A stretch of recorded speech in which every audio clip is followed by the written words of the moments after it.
Wusstet ihr übrigens, dass Japan als das Land mit der größten Schneemenge der Welt gilt? Aber selbst für mich als Ausländerin in Deutschland ist das wirklich schade zu sehen. Entschuldigung, ich habe mich ein bisschen hineingesteigert. Eine Sache, die ich in Deutschland sehr interessant finde, ist der... Hallo ihr Lieben, ich bin Mizuki. Deutschland hat viele Dinge, die Japaner wirklich lieben. Aber es gibt auch ein paar Dinge, die wir nicht so merken oder die für uns etwas ungewohnt sind. Heute zeige ich euch 5 Dinge in Deutschland, die Japaner lieben und nicht so merken. Dann, los geht's! Nummer 1. Architektur und Graffiti. Viele Städte haben wunderschöne historische Gebäude, zum Beispiel alte Häuser, Dom, Kirchen oder Fachwerkhäuser.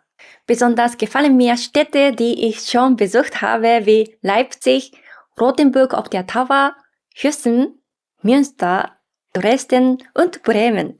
Natürlich gibt es in Deutschland noch viele andere historische und schöne Städte. Typisch für diese Städte sind meiner Meinung nach gotische Architektur, Barock und Fachwerkhäuser. Besonders die gotische Architektur wirkt sehr majestätisch und beeindruckt mich jedes Mal.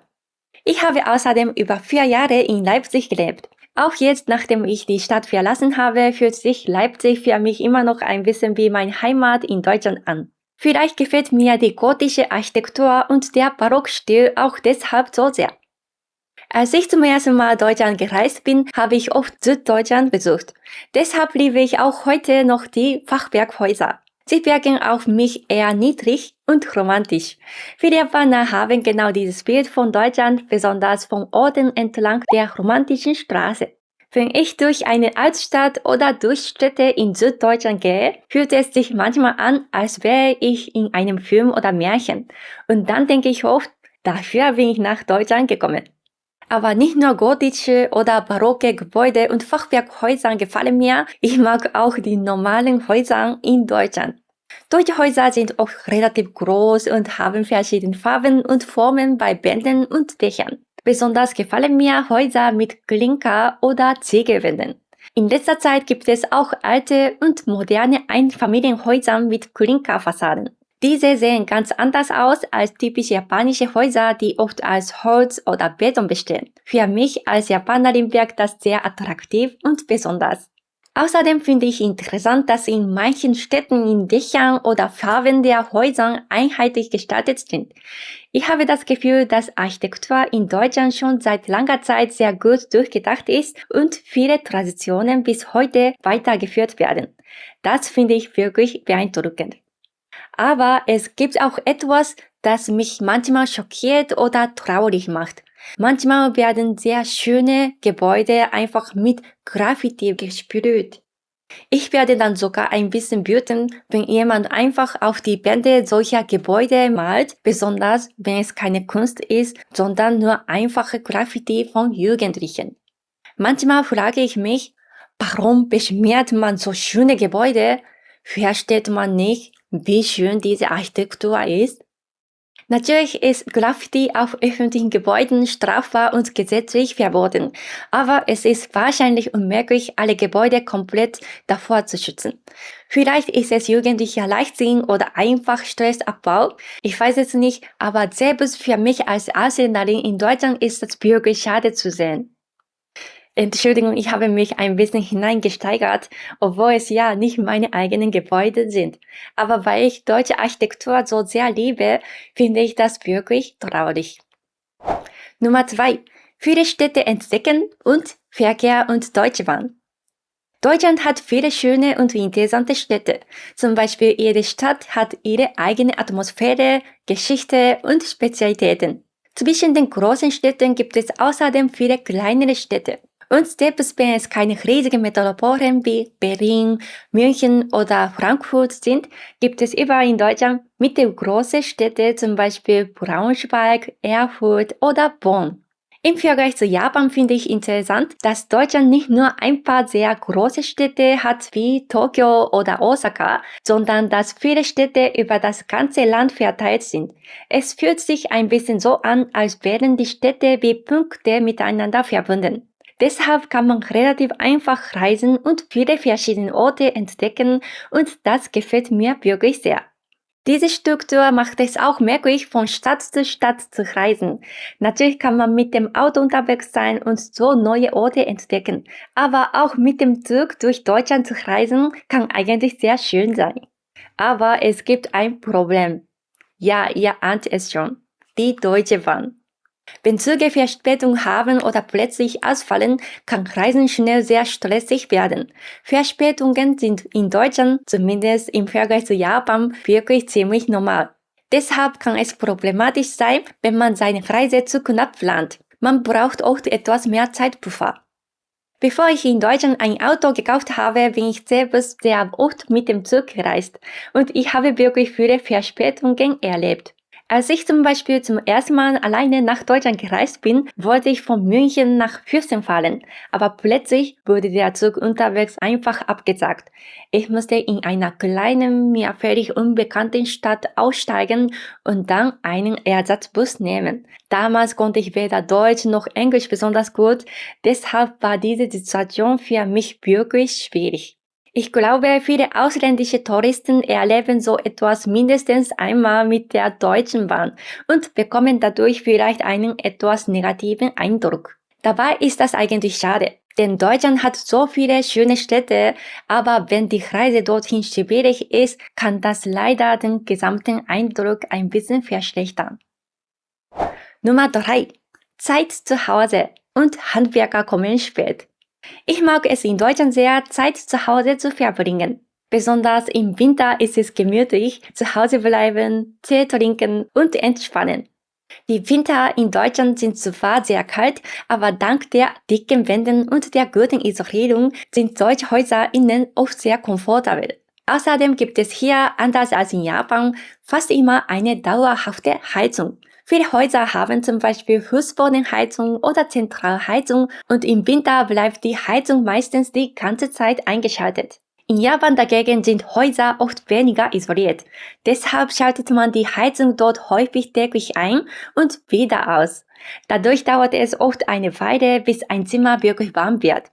Außerdem haben viele Haushalte in Japan mehr Sachen im Haus, wodurch Wohnungen manchmal kleiner wirken. In Japan gibt es überall viele niedrige, praktische und günstige Produkte, deshalb macht Einkaufen dort auch viel Spaß. Ich habe manchmal das Gefühl, dass dadurch meine Lust zu kaufen in Japan stärker wird. Aber langfristig glaube ich persönlich, dass materielle Dinge allein die Menschen nicht wirklich glücklich machen. Im Gegensatz dazu gibt es in Deutschland im guten Sinne nicht so viele Dinge im Überfluss. Deshalb habe ich den Eindruck, dass man in Deutschland leichter lernen kann, auch zu Hause kleine Momente des Glücks zu finden. Deshalb denke ich persönlich, dass Deutschland ein Land ist, in dem es besonders angenehm sein kann, einfach zu Hause zu sein. Aber wenn zu Hause etwas kaputt geht, zum Beispiel die Heizung oder das Internet, dann beginnt manchmal ein kleines Abenteuer. Denn Handwerker oder Techniker haben oft lange Wartezeiten. Manchmal muss man Tage oder sogar Wochen warten. Das ist für viele Japaner ziemlich enttäuschend. In Japan bekommt man normalerweise schon am Anfang eine relativ genaue Einschätzung, wie lange eine Reparatur dauern wird oder wenn jemand kommen kann. Wenn sich etwas verspätet, wird man meistens informiert und bekommt auch eine Erklärung. Nur wenn wirklich besonders Probleme auftreten, zum Beispiel wenn Ersatzteile fehlen, kommt es zu größeren Verzögerungen. Ansonsten laufen viele Dinge relativ schnell, planmäßig und zuverlässig. Natürlich gibt es auch in Deutschland viele Handwerker, die schnell kommen und sehr professionell arbeiten. Aber insgesamt läuft hier nicht immer alles genau nach Plan. Ein möglicher Grund ist vielleicht, dass in Deutschland die Nachfrage nach Handwerkern sehr hoch ist, aber es nicht genug Fachkräfte gibt. Außerdem spielt vielleicht auch die starke Bedeutung der Work-Life-Balance eine Rolle. Deshalb habe ich manchmal das Gefühl, vielleicht ist Deutschland für Japaner ein Land, in dem es sich leichter leben lässt, aber etwas schwieriger zu wohnen ist. Während Japan ein Land ist, in dem das Wohnen einfacher ist, das Leben aber manchmal anstrengender. Ich hoffe, ihr versteht, was ich meine. Natürlich ist das nur mein persönlicher Eindruck. Nummer 4. Ruhige Sonntage und wenig zu tun. Eine Sache, die ich in Deutschland sehr interessant finde, ist der Sonntag. Sonntag ist in Deutschland alles sehr ruhig. Viele Menschen ruhen sich aus oder verbringen Zeit mit ihrer Familie oder mit Freunden. In Japan habe ich früher wirklich sehr viel gearbeitet. Manchmal hat es mir sogar Spaß gemacht, so viel zu arbeiten. Ich musste auch gelegentlich sonntags arbeiten. Deshalb fühlt sich ein ruhiger Sonntag in Deutschland für mich manchmal sehr besonders an. Die stillen Straßen, die entspannte Atmosphäre, das gibt mir sowohl körperlich als auch mental ein Gefühl von Ruhe und Stabilität. Ich habe manchmal sogar das Gefühl, dass mich diese ruhigen Sonntage an etwas erinnern, das ich in Japan fast vergessen hatte, was echte Entspannung und vielleicht auch ein Stück echtes Glück bedeutet. Denn in Japan gibt es über Arbeit, Geschäfte, Dienstleistungen und Konsum. Alles immer geöffnet und immer in Bewegung. Deshalb fühlt sich dieser ruhige Sonntag in Deutschland für mich manchmal fast wie eine kleine Zeitreise an. Das ist eigentlich wirklich sehr schön. Aber manchmal ist es auch etwas schwierig, weil fast alle Geschäfte sonntags geschlossen sind.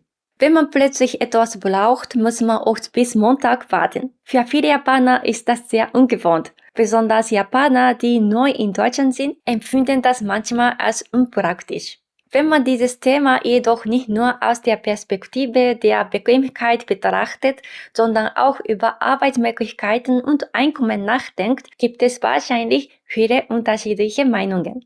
Für viele Japaner, die wie ich in Japan aufgewachsen sind, ist es eigentlich nicht besonders Negatives, sonntags zu arbeiten.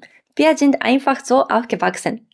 Natürlich ist es für Familien mit Kindern sehr schön, wenn es einen festen Tag in der Woche gibt, an dem alle gemeinsam frei haben. In diesem Sinne finde ich die deutsche Sonntagstradition wirklich sehr positiv. Aber gleichzeitig frage ich mich manchmal, was ist mit Menschen, die gerne mehr verdienen möchten? In Japan haben viele Geschäfte auch sonntags geöffnet, zum Beispiel Supermärkte, Restaurants, Frisur oder andere Dienstleistungen. Und es gibt viele verschiedene Arbeitsformen, Vollzeit, Teilzeit oder Studentenjobs. Natürlich arbeiten manche Menschen vielleicht ungern am Sonntag. Aber es gibt auch viele Studenten oder Menschen in Japan, die einfach mehr Verdienmöglichkeiten nutzen möchten und deshalb bewusst am Wochenende arbeiten. In Japan gibt es außerdem Zuschläge für Wochenend- und Nachtarbeit. Zum Beispiel bekommt man an Sonntagen und Feiertagen oft etwa 35% mehr Lohn. Wenn man nachts auch an Werktagen arbeitet, zwischen 22 Uhr und 5 Uhr morgens, gibt es zusätzlich etwa 25% Nachtzuschlag. Deshalb entscheiden sich manche Menschen sogar bewusst dafür, solche Arbeitszeiten zu nutzen.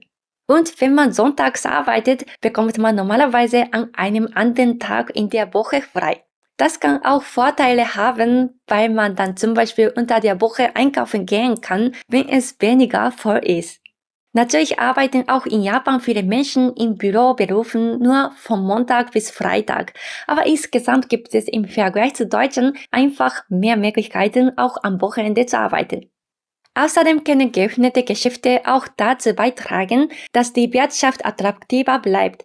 Deshalb nutzen viele Menschen in Japan den Sonntag entweder zum Einkaufen oder zum Arbeiten. Allerdings haben in Japan insgesamt gesehen die meisten Menschen am Wochenende frei, deshalb sind die Städte am Samstag und Sonntag oft sehr voll. Besonders im Einzelhandel und im Dienstleistungsbereich gleichen viele Betriebe die geringeren Einnahmen unter der Woche durch das Wochenende aus. In Deutschland ist es dagegen oft so, dass die Geschäfte sonntags geschlossen sind. Deshalb sind Einkaufszentren oder in der Stadt am Samstag häufig sehr voll. Manchmal sind so viele Menschen dort, dass man sogar aufgibt und später wiederkommt. In Deutschland ist es gesetzlich geregelt, dass die meisten Geschäfte sonntags geschlossen bleiben müssen, mit einigen Ausnahmen im Dienstleistungsbereich. Ich möchte mich darüber aber gar nicht beschweren. Es ist einfach nur anders als in Japan und manchmal fühlt es sich deshalb etwas ungewohnt oder unpraktisch an. Das bedeutet aber nicht, dass ich keinen Respekt dafür habe. Ich wollte das nur erklären, damit es nicht missverstanden wird. Wie man sagt, andere Länder, andere Sitten. Ich persönlich finde es wichtig, dass man die Gesetze folgt und die Kultur eines Landes respektiert, besonders wenn man dort lebt, obwohl es nicht das eigene Heimatland ist. Trotzdem gibt es Tage, an denen ich sehr froh über die ruhigen deutschen Sonntag bin und mich richtig gut erholen kann. Und es gibt andere Tage, an denen ich einfach denke, heute würde ich wirklich gerne einkaufen gehen. So ist das eben. Man wünscht sich immer das, was man gerade nicht hat. Nummer 5. Winter in Deutschland und Sommer ist wunderschön. Der Winter in Deutschland kann manchmal schwierig sein. Oft ist es kalt, grau und wolkig. Manchmal fühlt es sich so an, als würde die Sonne wochenlang nicht erscheinen. Deshalb bekommen viele Menschen im Winter weniger Vitamin D und nicht wenige leiden sogar unter Winterdepressionen. Ich selbst nehme inzwischen während des Winters in Deutschland auch Vitamin D-Tabletten. Das hätte ich mir früher in Japan ehrlich gesagt nie vorstellen können. Natürlich ist das Wetter in Japan je nach Region unterschiedlich, aber zum Beispiel in Osaka, wo ich früher gelebt habe, ist der Winter nicht besonders kalt. Schnee fällt nur selten und wenn, dann meist nur ein bisschen. Außerdem gibt es viele sonnige Tage, sodass der Winter dort eigentlich sehr angenehm ist. Letztes Jahr habe ich von September bis Januar in Japan verbracht. In dieser Zeit hat es nur an wenigen Tagen geregnet und fast jeden Tag war der Himmel klar. Nachdem ich mich an die deutschen Winter gewöhnt hatte, fühlt sich der japanische Winter für mich sogar gar nicht besonders kalt an. Natürlich gibt es in Japan auch Regionen wie Hokkaido oder Niigata an der Japan-Meerseite, wo es sogar kälter als in Deutschland sein kann und wo wirklich sehr viel Schnee fällt. Wusstet ihr übrigens, dass Japan als das Land mit der größten Schneemenge der Welt gilt? Trotzdem für viele Japaner, die in Regionen mit wenig Schnee und viel Sonne leben, wirkt der Winter in Deutschland oft sehr grau und manchmal sogar etwas deprimierend. Aber dann kommt der Sommer und der Sommer in Deutschland ist wirklich wunderschön. Die Tage sind lang, das Wetter ist angenehm und überall sitzen Menschen draußen, im Park oder im Café. Das liebe ich wirklich sehr. Wenn man den langen und dunklen Winter in Deutschland erst einmal überstanden hat, kommen ein warmer und heller Frühling und Sommer. Besonders im Juni sind die Tage sehr lang. An manchen Tagen geht die Sonne erst gegen 22 Uhr unter. In Japan dagegen geht selbst im Sommer die Sonne meist spätestens gegen 19 Uhr unter. Deshalb fühlen sich die langen Tage im deutschen Sommer für viele Japaner sehr neu und interessant an. Manchmal fühlt es sich sogar so an, als würde der Tag gar nicht enden. Man vergisst fast die Zeit fürs Abendessen. Außerdem sind die Sommer in Japan oft sehr feucht und schwül, während die Luft in Deutschland meistens trockener und angenehmer ist. Natürlich kann es an sehr heißen Tagen in Deutschland schwierig sein, wenn eine Wohnung keine Klimaanlage hat. Aber wenn es im Haus einigermaßen kühl bleibt, habe ich oft den Eindruck, dass sich der Sommer in Deutschland insgesamt angenehmer anfühlt. Auf der anderen Seite hat Japan den Vorteil, dass fast überall Klimaanlagen installiert sind. Wenn man also viel Zeit drinnen verbringt, kann der Sommer in Japan sogar komfortabler sein. Beide Länder haben also ihre Vor- und Nachteile. Persönlich finde ich die langen hellen Sommerabende in Deutschland zwar wunderschön, aber manchmal wünsche ich mir ehrlich gesagt, dass im Winter etwas mehr Sonne scheint. Manchmal denke ich sogar scherzhaft, wenn man ein bisschen von dem langen Sommerabend Licht in den Winter verschieben könnte. Wäre das vielleicht die perfekte Balance? So, das waren 5 Dinge in Deutschland, die Japaner lieben und manchmal auch hassen. Natürlich hat jedes Land seine eigenen Besonderheiten und genau das macht das Leben im Ausland so spannend. Wenn euch das Video gefallen hat, freue ich mich wie immer über ein Like und ein Abo, damit ihr nicht mehr Videos rund um die kulturellen Unterschiede zwischen Deutschland und Japan, das Leben als Japanerin in Deutschland oder japanische Kochvideos verpasst. Vielen Dank fürs Zuschauen und bis zum nächsten Mal. Dann, ciao! ありがとうございました。